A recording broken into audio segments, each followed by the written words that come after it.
for joining us for today's hybrid education program at Cancer Support Community South Bay. I'm Rebecca, the program manager, and I welcome you to this nutrition workshop titled Fungi, Our Forgotten Food Group. Before we begin, if this is your first time joining us, CSC South Bay's mission is to uplift and strengthen people impacted by cancer by providing support, fostering compassionate communities, and breaking down barriers to care. Our vision is that everyone impacted by cancer receives the support they want and need throughout their experience. We serve the South Bay, Long Beach, and Orange County area all at no cost. Our program includes support groups, networking groups, healthy lifestyle classes, social activities, and educational programs like this workshop. Educational programs are open to all. If you'd like to hear more about our services or join our community, please visit our website at cscsouthbay.org. Before I introduce today's speaker, we ask you to keep your microphone muted to eliminate any distracting background noise. Please feel free to enter your questions into the chat function found at the bottom of the Zoom window at any time. Without further ado, I'd like to introduce our workshop speaker. Meghan Laszlo completed her undergraduate and graduate education in nutrition. She's a certified specialist in oncology nutrition and has worked directly with individuals undergoing cancer treatment for the past 14 years at Cedars-Sinai. Meghan teaches cooking classes and leads a nutrition lecture series as part of Cedars-Sinai Cancer's Wellness, Resilience, and Survivorship program. Thank you, Meghan, for joining us today.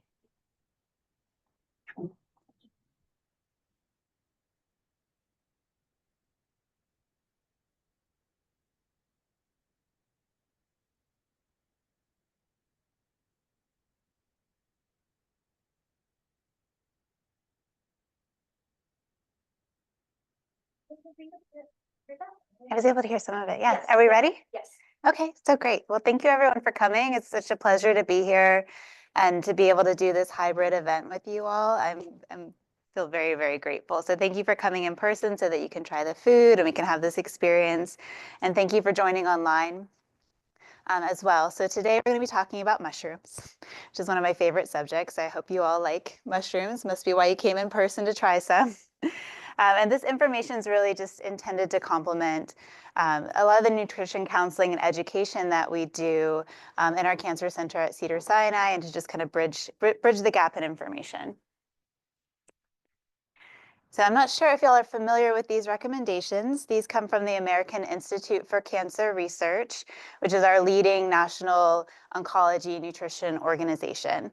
And they've put together these cancer prevention recommendations, which are also cancer risk reduction and may help prevent recurrence and also other non-communicable diseases, right? And so we know that 40% of cancers are linked to modifiable lifestyle and environmental risk factors, like physical activity, tobacco, diet, exercise, alcohol, and suggesting that a large number of cancers may be preventable. And this is why we want to pay attention to this information. And so today we're going to be focusing on eating a diet rich in whole grains, vegetables, fruits, and beans. But the reason we're talking about mushrooms as our forgotten food group, or fungi as our forgotten food group, is because they don't really enter into those recommendations. So we're going to spend a little bit more time talking about that. And so when we talk about a plant-based diet, I wanted to emphasize that it's a diet that's largely plant-based. It doesn't need to be vegan. It doesn't need to be overly restrictive. But if you look at your plate as an example of what your diet is, about 25% of that plate can be animal-based food, but the rest should ideally be plant-based foods, fruits, vegetables, legumes, grains, nuts, seeds. And these are some examples of plant-based diets.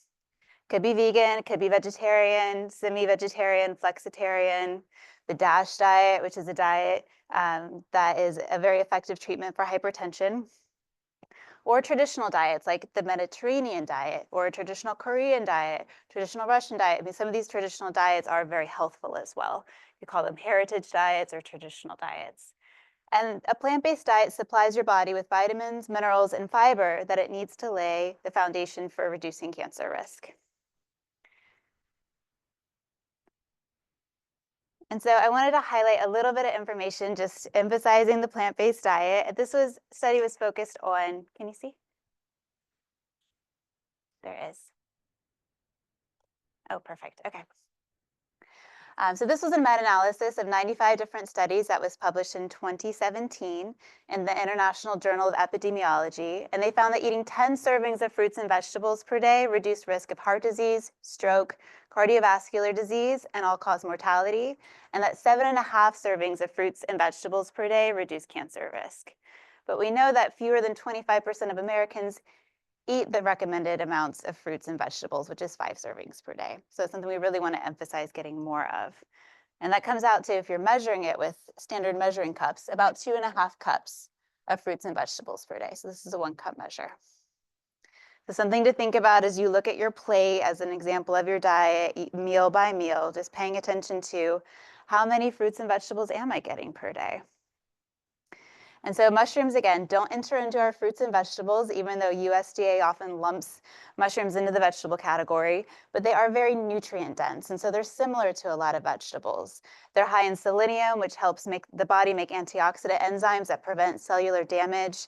They're high in copper that helps with red blood cell formation, potassium, which is very important in cardiovascular health, and vitamin D, which helps the body absorb and retain calcium and phosphorus. They're also high in B vitamins, which we need for our energy-producing pathways, brain function, cellular metabolism. And they also have some fiber in them as well. And I think mushrooms are really interesting because mushrooms actually synthesize vitamin D. And that's something that we can do, but no other plant does that. And so you'll see sometimes at the farmer's market, like high vitamin D mushrooms. And so it's like, okay, well, how did that happen? Basically, they just left the mushrooms in sunlight for about 15 minutes, direct sunlight, and they can synthesize vitamin D that way. This is a similar but kind of different way that we synthesize vitamin D in our bodies. And I want to point out that it has to actually be in direct sunlight. If you're sitting in front of a window, you or mushrooms, you're not going to synthesize vitamin D. The UVB rays do not pass through the glass. So it's just something to keep in mind. And this is just showing that for about 3/4 cup of raw mushroom, after 15 minutes of direct sunlight exposure, you could get your fully daily amount of needed vitamin D. And so why do we care about vitamin D? We know that it's important for overall health, including cancer prevention. Vitamin D supports immune function, gut barrier function, which helps our body prevent infection, antimicrobial synthesis, and it may serve as a protective factor against colon cancer. There's also a prognostic association between vitamin D levels and survival in colorectal cancer, as well as an inverse association between vitamin D and breast cancer and postmenopausal but not premenopausal women. And the serum level is often debated, and you'll see like, oh, you're just above normal, but there is an ideal level. When you look at your serum level for vitamin D, you want it to be about 40 to 60, and that's per the Endocrine Society. So I want to touch a little bit on fiber because I think fiber is so important for not only cancer risk reduction, but so many other different factors. The recommended amount per the American Institute for Cancer Research is 30 grams daily.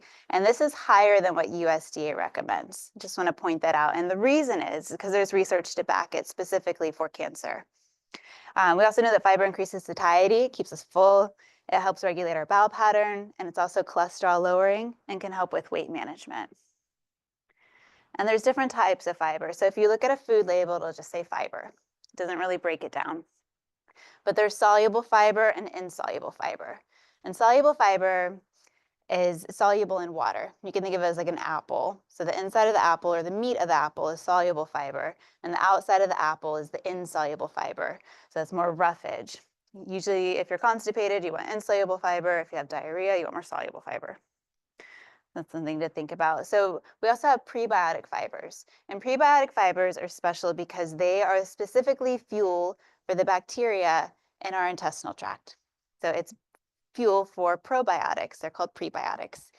And under this umbrella is beta-glucans. Beta-glucans are a type of prebiotic fiber, and mushrooms contain beta-glucans in them. And they've been shown to lower LDL cholesterol, lower fasting glucose, activate immune cells, and reduce inflammation. So a lot of health benefits to eating mushrooms because they contain beta-glucans specifically. And beta-glucans are the highest in maitake, shiitake, and reishi mushroom varieties. That's where they're most studied. We talked about this a little bit. But one of the big things to think about with prebiotic fibers is that because they feed the intestinal bacteria, they produce these short-chain fatty acids. And these are called secondary metabolites or metabolic byproducts. But they're important because they help with weight loss, they help reduce cancer risk, they reduce inflammation, and they can help improve immunity. And so I think, in terms of like what we're recommending, there's a big shift between like recommending probiotics, which are live active bacteria, to recommending prebiotics, which is fuel for the bacteria that already exists in your gut. So we want to feed what already likes us, what's already attached to us, and foster that. I think there is a benefit to consuming probiotic foods, but just thinking about like what's the best thing for our gut, fiber. Fiber is very healthy for our gut. And mushrooms are a good source of the beta-glucan type of fiber. So the more interesting properties of mushrooms, I think, are they're non-nutritive. So they're not a vitamin, not a mineral, but these other nutrients called bioactives. So these are defined as constituents in food or supplements other than those needed to meet basic nutrition needs that are responsible for changes in health status. And these are things like alkaloids, phenolic acids, flavonoids, carotenoids, and also antioxidants. And when you think of mushrooms or even just like foods that are high in antioxidants, you might think of things like berries or green tea or turmeric, things that have a lot of pigment and color. But mushrooms, even though they're not super pigmented or super colorful, have antioxidants like ergothioneine and glutathione. And so in terms of which mushrooms to eat, so ergothioneine is the highest in shiitake, oyster, and maitake, and king oyster mushrooms, compared with button, crimini, and portobellos. And this is important because it supports immune function. Something interesting I learned about button mushrooms and portobello mushrooms is that they're actually the same mushroom. So the portobello is just the mushrooms live longer, so it got bigger, but they're the exact same mushrooms. They're not like different varieties or anything like that. It just got a little larger. And mushrooms grow very fast. I don't know if y'all have ever grown mushrooms, or you notice like after a rain, they just pop up. They grow extremely fast. And so I wanted to bring mushrooms up because mushroom consumption has been associated with lower risk of cancer and all-cause mortality. There's an inverse relationship between mushroom consumption and prostate cancer incidence. And so there's research that also shows that mushrooms appear to protect against cognitive impairment and delay neurodegeneration. So that's very valuable. We're unsure of the relationship with mushrooms and chemo brain, for example, but we do want to look to information that supports cognitive function as well. And so how much mushrooms? There's no recommendation, right? There's no standard recommendation that says you should have this amount of mushrooms every single week. But according to the research, it seems that about a fourth of a cup per week, about a fourth of a cup per day, or about 1 3/4 cups of mushroom per week may have a health benefit. So it's just something to think about, like how often are we even eating these?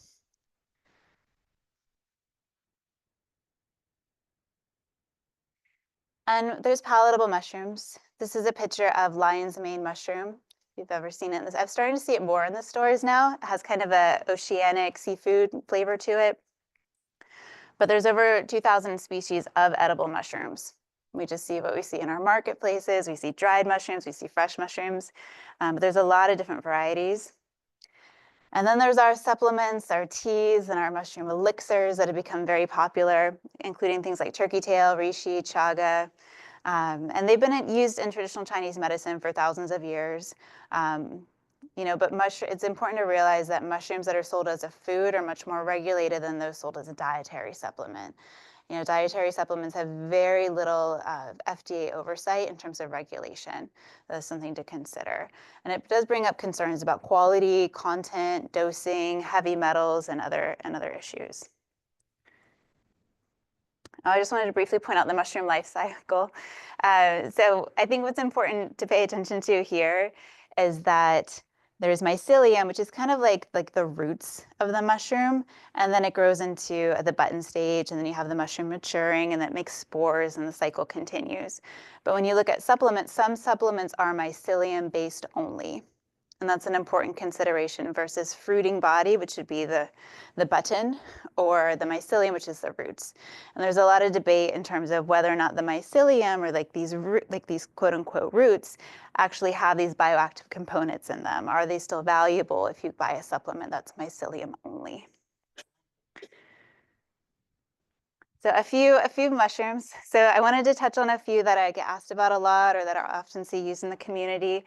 So this is turkey tail. It's a kind of fascinating looking mushroom. And there's some studies that show that it can inhibit cancer cell growth, that it may improve quality of life, and decrease cancer treatment-related side effects. And it's worth noting that products containing turkey tail extracts are approved and used as an adjunct to cancer treatment in China and in Japan. They may reduce the immunosuppression seen with chemotherapy and radiation therapy, but we still need good randomized clinical control trials with humans showing a benefit before we're going to recommend this. And there has been a survival benefit seen as well. And a common dosage is about 3 grams per day. Another one is reishi.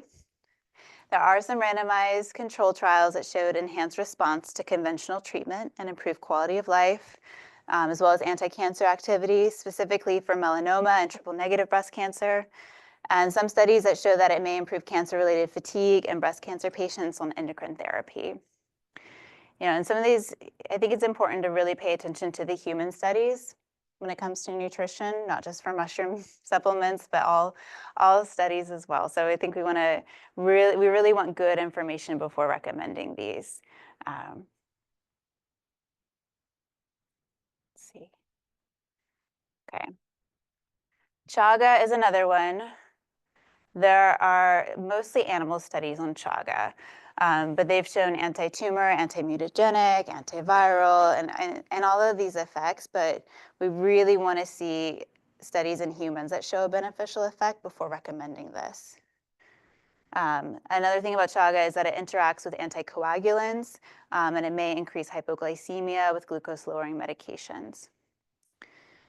And so we really want to know that it's safe and that it's effective before recommending something like this, even though you will see it out in stores. Another medicinal mushroom is cordyceps. There are studies that show that it may negatively influence those with leukemia history. And then there's some studies that show a potential benefit with renal transplant or dialysis patients, mixed results on the exercise performance, but really nothing for oncology specifically. So a few more interesting things about mushrooms is they are grown year-round. So they're mostly grown indoors, and this makes them like a very sustainable, very controlled environment type of food. And we tend to think of mushrooms as only being available around Thanksgiving, and we see masses of mushrooms come out, everyone cooks with them, and then they kind of seem to disappear. But they are grown year-round, and they have a very low carbon footprint. And they're grown on agricultural leftovers like sawdust, cotton gin byproducts, bran, straw. And actually, California is the second largest mushroom producer, so we make a lot of mushrooms here. And you can look around some of the grocery stores in the area, and they'll sell Smallhold Farm and some other local farms for mushrooms. So that might be something to think about and look for. But not all mushrooms can be grown indoors. Mushrooms like morels, truffles, and porcinis have really resisted cultivation. And that's why these have to be foraged, and that's why the price tag is so high. So a few things I want to talk about with mushrooms before we get started. There are some preparation tips. One is that mushrooms have glutamate in them, and this gives them their umami, their savory, robust, desirable taste.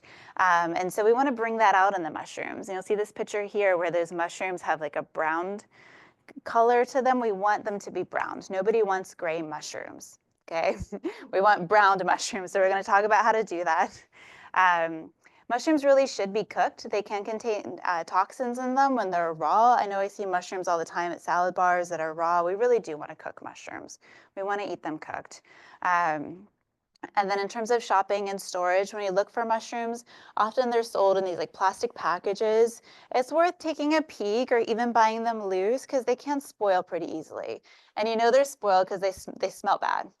So inspect them, feel them. If they're slimy or smelly, they're bad. You don't want them. You want them to smell earthy, like dirt, right? You don't want them to smell fishy or have any other unpleasant smell with them. And then you want to keep them stored either in the original container, or you could put them in a paper bag in the refrigerator. There's a lot of debate whether or not to rinse them. I rinse if I see dirt. If you have something like a portobello mushroom where it's got all these giant gills and you can see the mushroom gills, if you hold that underwater, it's going to take on that water and it's going to get waterlogged. And then when we're trying to brown it, all we're trying to do is get that water out of the mushroom. So it's just something to think about as you prepare your mushrooms. If you don't see any dirt and it seems fine, you could just brush it off. But you definitely don't want to hold water underneath a portobello, for example. So just to summarize, mushrooms are so concentrated and not only in essential nutrients, but also these bioactive compounds. We know that regularly eating mushrooms may help lower risk of cancer, support a healthy gut, a cardiovascular system, and immune system because of their beta-glucans and other properties. These sunlight-exposed mushrooms provide vitamin D. And among all the different mushroom supplements I reviewed, the turkey tail and the reishi seem to have the most health benefit and the least risk. There's not a lot of drug nutrient interactions with these mushroom supplements. Should always clear them with your provider if you're going to take a supplement. But they seem to be like generally okay, except for those that may have like an autoimmune disorder. You would want to definitely talk with your provider before using any mushroom supplements. And then this is a lecture that I'm giving later this week as well. This is a nutrition lecture series that we do at Cedars-Sinai's Wellness, Resilience, and Survivorship Department. And I'm going to be talking about strategies to improve gut health. And that is this Thursday at 3:30. If you would like to join, registration is there. And it's on your website calendar. Thank you for that. And this is our recipe today. I'm not sure how clear it's coming out there, but we're making crispy rice paper dumplings. So I wanted to do mushrooms in like a fun way that is really, like, I think pretty accessible compared to making regular dumplings or empanadas or something like that. I think the rice paper is pretty sticky. It's pretty easy to fold. So we're going to try this out. And this is so modifiable. And I'm going to talk about ways to modify it if this is not your flavor profile that you like. These kind of have like a northern Chinese flavor profile where you've got some white pepper in them. We're going to use some cilantro, some ginger. We're going to dip them in a black vinegar for flavor. So it's a different profile. This is not your jam. You can make them have like whatever stir fry sauce you want. There's a million different ways you could do this. So let's get started. Let's see. Okay. Either. Yeah, we can do a few questions. How are we on time? Okay, yeah. For those online, if you have any questions, feel free to put them into the chat or unmute yourself. And if there are any questions here in person, any questions so far? Okay. So can we get the bowl with water? Oh, sure. Yeah. Do you guys continue? Okay. You 2023, I grew my own oyster mushroom. Oh, let me see. Oh, are those blue oyster mushrooms? Oh, they're beautiful. Have you kept growing them? I grew some pink oyster mushrooms at home. I have this really beautiful container a friend gave me, but you can buy the substrate and they grow very easily, very quickly, and you get multiple batches with each substrate. So yeah, it's a fun activity.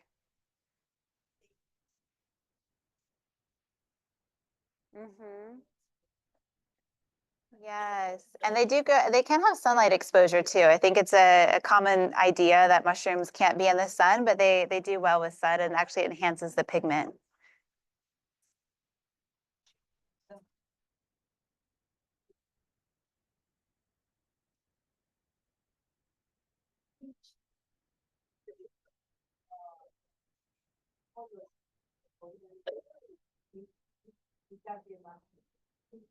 Shiitakes? Okay.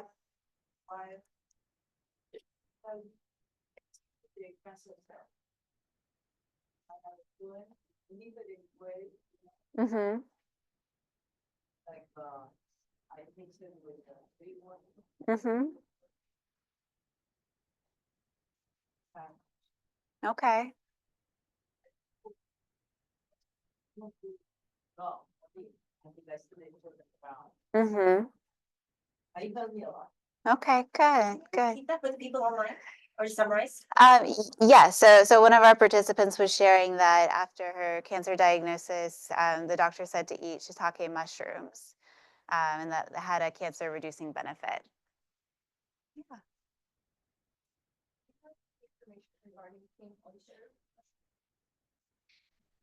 So king oyster specifically, they're going to be one of the highest in antioxidants, but are you looking for like preparation information or other nutrient value? Instead of steak.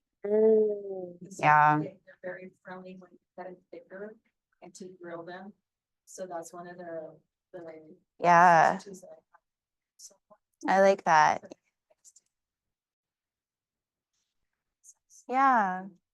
I mean, they do. I mean, and I think like they get used as these meat substitutes sometimes, even though that, they're not really like a meat substitute. They don't have protein, they don't have iron, they don't have zinc, they don't have those qualities, but they have the texture and the hardiness. So I think as long as you're still finding some protein to have with them, it's balanced and they're very low calorie. So I think they have a like very high nutrient density, very low calorie. This goes for all mushrooms, but just keeping in mind that like if you have a mushroom burger, that's not going to give you protein. Yeah. Questions online. Do mushrooms contain any protein? Not appreciable amounts of protein. Question is, I love mushrooms. Can you eat too much of them? Can you eat too many mushrooms? I mean, I think you can eat too much of anything. It's relative, right? But I think including a serving or a small amount every day, I think it does have a health benefit. But I think just like if you were to include vegetables every day, like I think you should, I think there's value in rotating the varieties. You don't want to just eat celery every day. You want to eat celery and then bell peppers and then cabbage and a wide variety of different things so that you have exposure to different types. Same thing goes for mushrooms. I mean, we tend to kind of get stuck on one where you're like, I just love shiitakes and you just make them again and again, but it's good to get a wide variety of exposure. Go ahead. mushrooms that we hear about when we were growing up, about them growing, and those are the wild ones are toxic, poisonous. Yeah. What makes the mushrooms toxic? I mean, not all mushrooms are safe or edible, right? Like some mushrooms can be very poisonous. And I'm not sure the exact reason why they're poisonous, but some plants are poisonous as well. It may be to fend off predators, but yeah, I think you never want to go foraging on your own for mushrooms unless you're with a mushroom expert that can guide you to make sure that what you're eating is safe. But anything bought from the store, in terms of from the grocery store, from the farmer's market, I would assume those are safe. And just use caution with any of the supplements, the tinctures, the elixirs, the teas, those types of things. Go ahead. I think they're a great thing to keep at home for when you want them. I think they go great in soups or risottos or other forms. I think dried mushrooms are like a really great pantry staple, and they can have like a strong, interesting flavor. I really like cloud ear mushrooms and like hot and sour soup myself, but there's a lot of different varieties out there. I think if you want to enhance the mushroom flavor, sometimes having multiple types, like fresh mushrooms and dried mushrooms, or you could even use something like a truffle salt, like a mushroom flavored salt, and that can even like bring out the mushroom flavor even more. There was just a comment online that just FYI, Trader Joe's has frozen shiitake mushrooms and a prepared mushroom medley that is delicious. So it can be like a side dish with fish or meat, Nice. Okay. I think we can get going. Yeah, let's see. All right. Get my bearings here. Okay, so we've got a hot plate pan, and so we're gonna run through one recipe, and then I'll just start making our dumplings so we can all try some. Let this get nice and hot. Let's see. I think we have everything. Let me just wipe this out. Kind of learning our temperature here. Yes? You got the value of truffles? No, I don't. The value, like the nutritional value, that's something I'd have to look into to just see how it compares. But they are all high in those nutrients that I showed you earlier, the copper, the selenium, the B vitamins. They're all good sources of that. And then there's variation in terms of the antioxidants. But so there's variability there, but I have not looked into the exact content for truffles. I think it's because the high price tag. Let this get nice and hot. And then we're gonna use about a tablespoon of avocado oil. I'm using avocado oil because it's a nice neutral oil. This is nice and hot, okay. And I'm using a stainless steel pan, just a tiny bit more. I know some folks may want to use a nonstick for this, but actually if you heat the oil up pretty high, like give it a second and you can drop the heat down a little bit and it'll have a nonstick quality.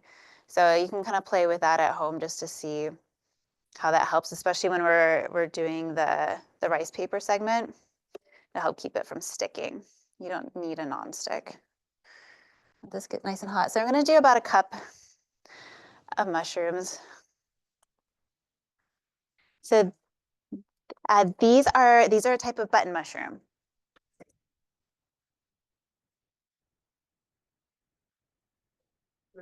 After washing the mushroom, use a hair dryer? No, I have not.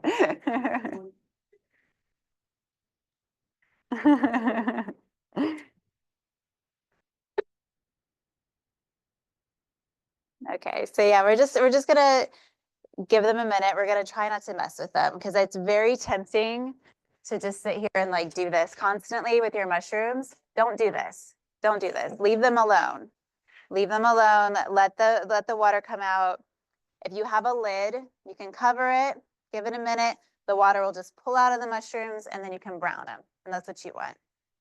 But just resist the urge to mess with the pan. Let them brown. You know, mushrooms are really interesting because a lot of folks will say things about their texture. And they're just like, oh, I don't like the texture. It's like, it's just not my thing. But they hold their texture really well and you kind of can't overcook them. They have in them something called chitin, which is the same thing that's in like the exoskeleton of like shrimp and lobsters. And it'll just keep its texture like forever. You can't overcook it. You can burn them, but you can't overcook them to the point where they get too soft. Testing this heat right here.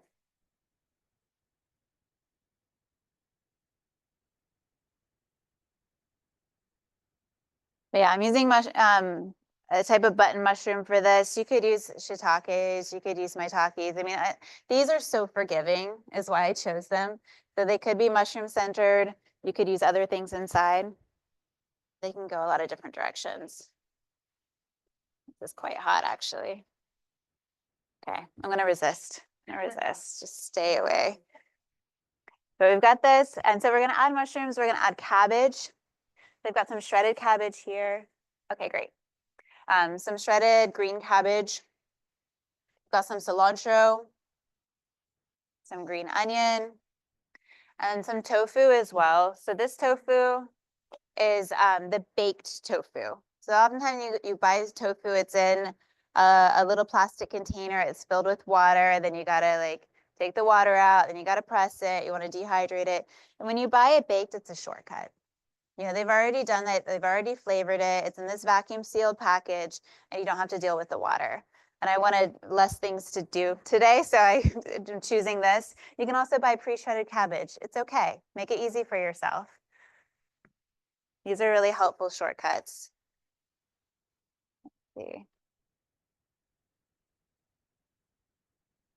It's still just releasing the water. That's all what this is all about. Same thing for the cabbage. The reason we're gonna add the cabbage, you could have it raw, but we just want a little bit less water inside because we want our rice paper roll dumplings to be crispy. Then we want as like little water on the inside as possible. Oh yeah, I've seen that. Yeah. Okay. Have you made it or did you buy it? Nice. Is it palm or po? Pum. Pumfu. So pumpkin seed tofu for someone that doesn't want soy. That would be an alternative. So these are starting to brown slowly but surely. And they do shrink up quite a bit, right? Like, so you can anticipate that's going to shrink. This is going to shrink.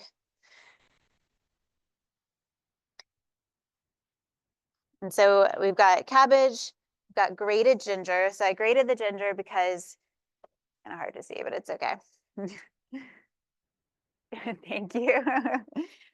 It'll just kind of melt into all the flavors. You won't have like little chewy pieces of ginger in there. And it's a great method to just use, I don't know if I have it over here, a microplane. And you can grate ginger, you can grate garlic, and then it's fast and easy.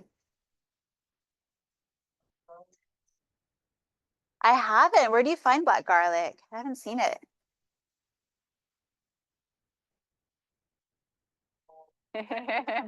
In Wisconsin? Did you say you find black garlic in Wisconsin? Oh, online. Okay. Okay.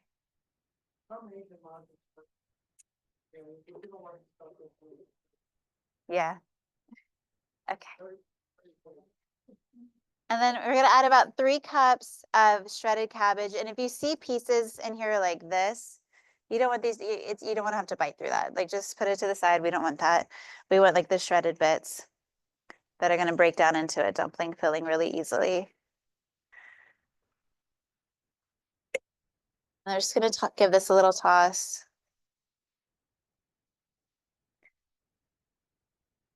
You have leftover vegetables that would make a great filling for this. Sometimes I have leftover roasted cabbage and it gets caramelized, it gets sweet, it's really nice. That's a great way to cook cabbage and it would go really well in here.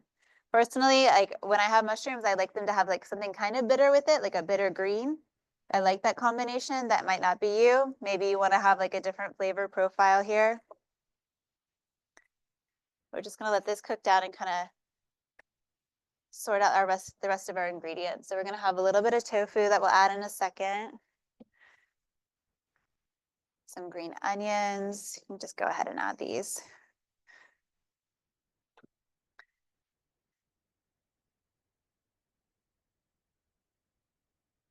And so for this flavor, I'm using white pepper because for me, it's kind of a surprising taste. I like it. I didn't grow up eating white pepper, but every time I have it, I just really enjoy it. And so it's not going to make it spicy. It's going to have warmth. It's going to have a little bit of heat, but not spicy heat. Spice is really not a flavor. So like sweet is a flavor, salty is a flavor, umami is a flavor. But when food is spicy, it's kind of a pain sensation. So we're not going for spicy. We're not going for pain. We're going for like a little bit of warmth with this. Which if you like spicy, that's fine. You could totally put chili in here also. But with this, we're not going to go in that direction. And so the cabbage is cooking down. It's getting smaller. We're just cooking some of the water out of it. Probably not going to caramelize much in here. That's okay. I'm going to add about a tablespoon of ginger. This is a teaspoon, so I'm adding so much. I'm going to add a little bit of white pepper to it.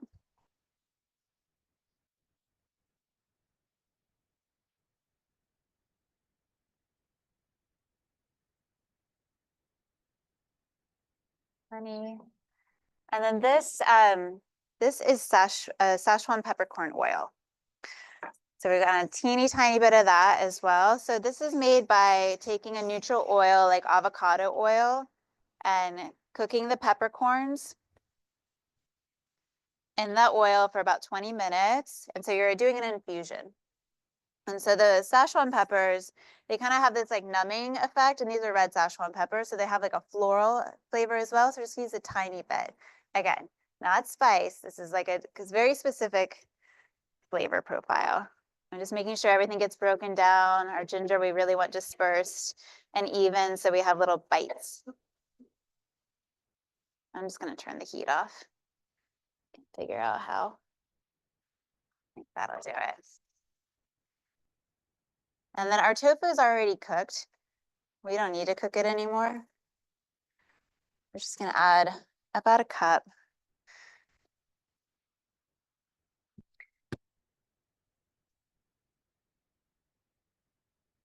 Do a teeny tiny little bit of this. It does have some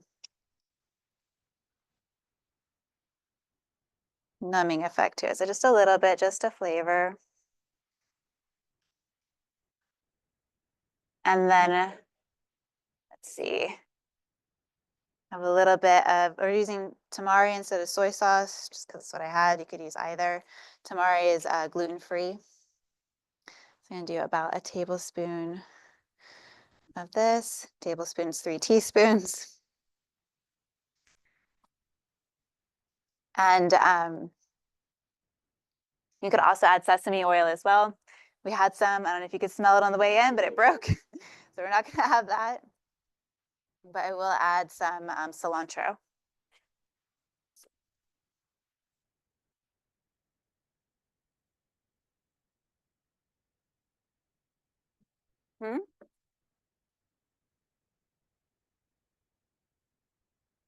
About a third of a cup of cilantro.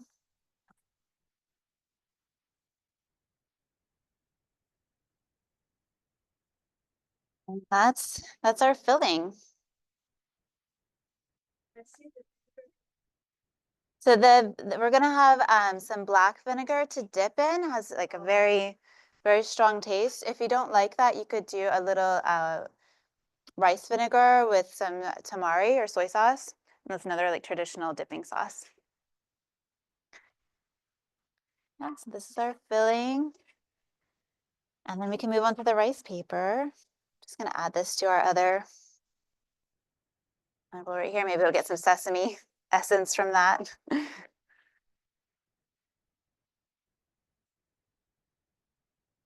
Are we hungry yet? Yeah. We'll get there. We'll get there. Okay, I'm gonna quickly wash this out and then we'll have a nice clean pan to do our rice paper. How can we do that?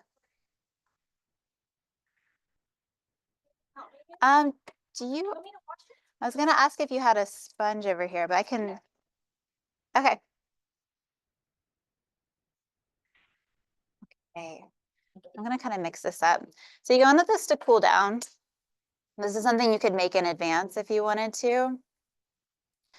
Like if you kind of wanted to break this up into stages, you could do this part in advance. You could all the way roll the dumplings and then leave that ready if you wanted to stage it out.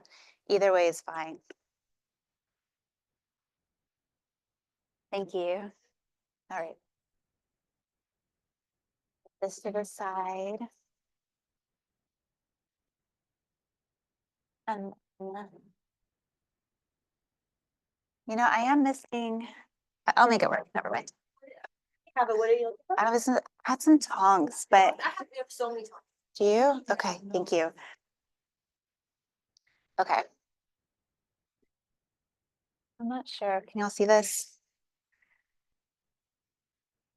You want like rubber tip tongs, to metal tongs? Metal tongs, please. Thank you. Okay. Have y'all ever used rice paper before?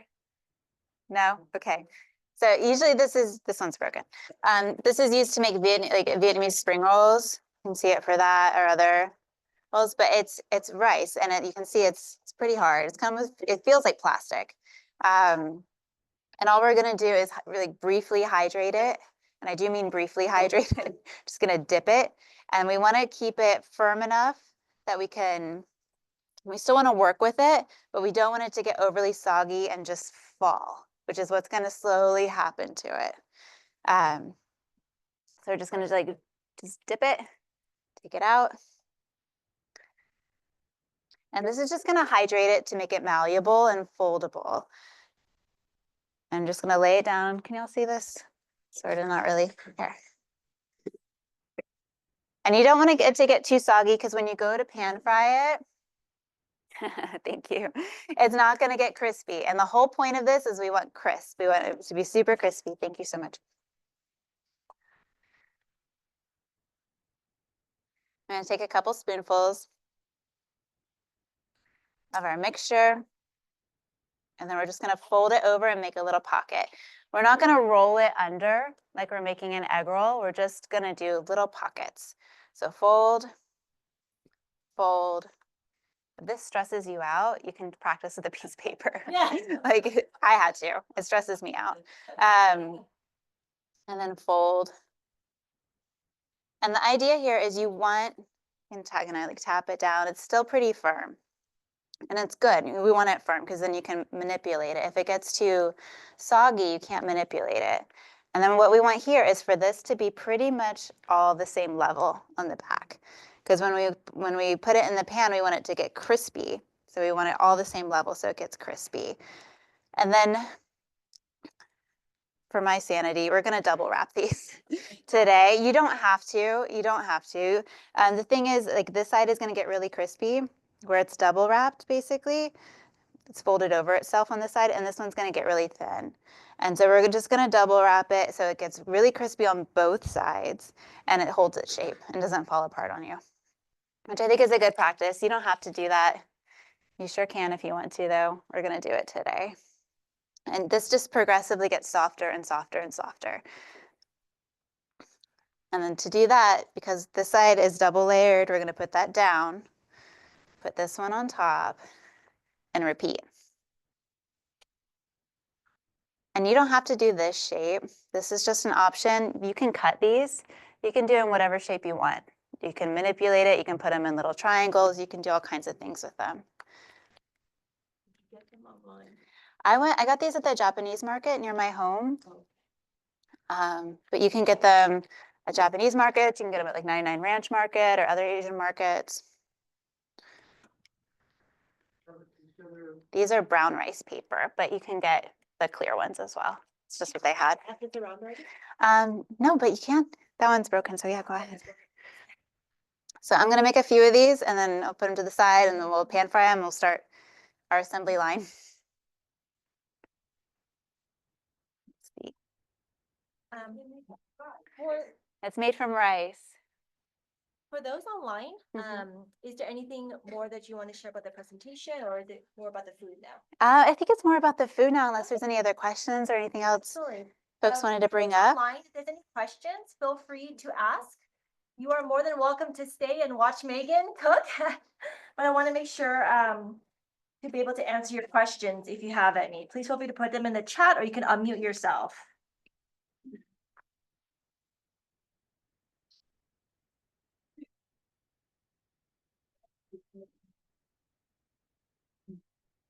Megan, for the recording sake, Mhm. I'm going to stop. Okay. So I just want to thank you, Megan, for being here. And then last call on questions for Megan. Thank you.